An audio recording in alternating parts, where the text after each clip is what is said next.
दक्षिणामध्ये भावनांची श्रीमंती, भक्तीमध्ये निस्वार्थ समर्पण.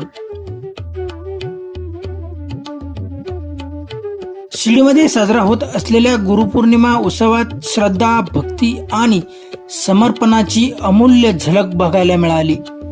गुरुचरणी समर्पण ही भावना फक्त शब्दात नव्हे तर कृतीतून व्यक्त झाली आहे आणि त्याचे सजीव उदाहरण म्हणजे आज शिर्डीत अनुभवायला मिळाले. गुरुपौर्णिमेच्या मुख्य दिवशी चेन्नई, तामिळनाडू येथील साईभक्त श्रीमती ललिता मुरलीधरन यांनी 3,05,532 रुपये किमतीचा 54 ग्राम वजनाचा हिरे जडित सुवर्ण ब्रोंच साईबाबांच्या चरणी अर्पण केलाय.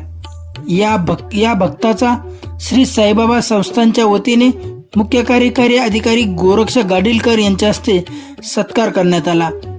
याच दिवशी एका अज्ञात साईभक्ताने साईबाबांप्रती आपली अपार श्रद्धा व्यक्त करत 2 किलो वजनाचा चांदीचा हार आणि एकूण 60 लाख रुपये किमतीचा 566 ग्राम वजनाचा सोन्याचा मुकुट साईचरणी अर्पण केला आहे. या दोन्ही भक्तांकडून आलेल्या दानाची एकूण रक्कम 62,05,532 रुपये इतकी असून ही देणगी केवळ आर्थिक मूल्य नसून ती त्यांच्या अंतःकरणातील भक्ती आणि गुरुप्रतीचे निष्ठेचा पुरावाच म्हणावा लागेल.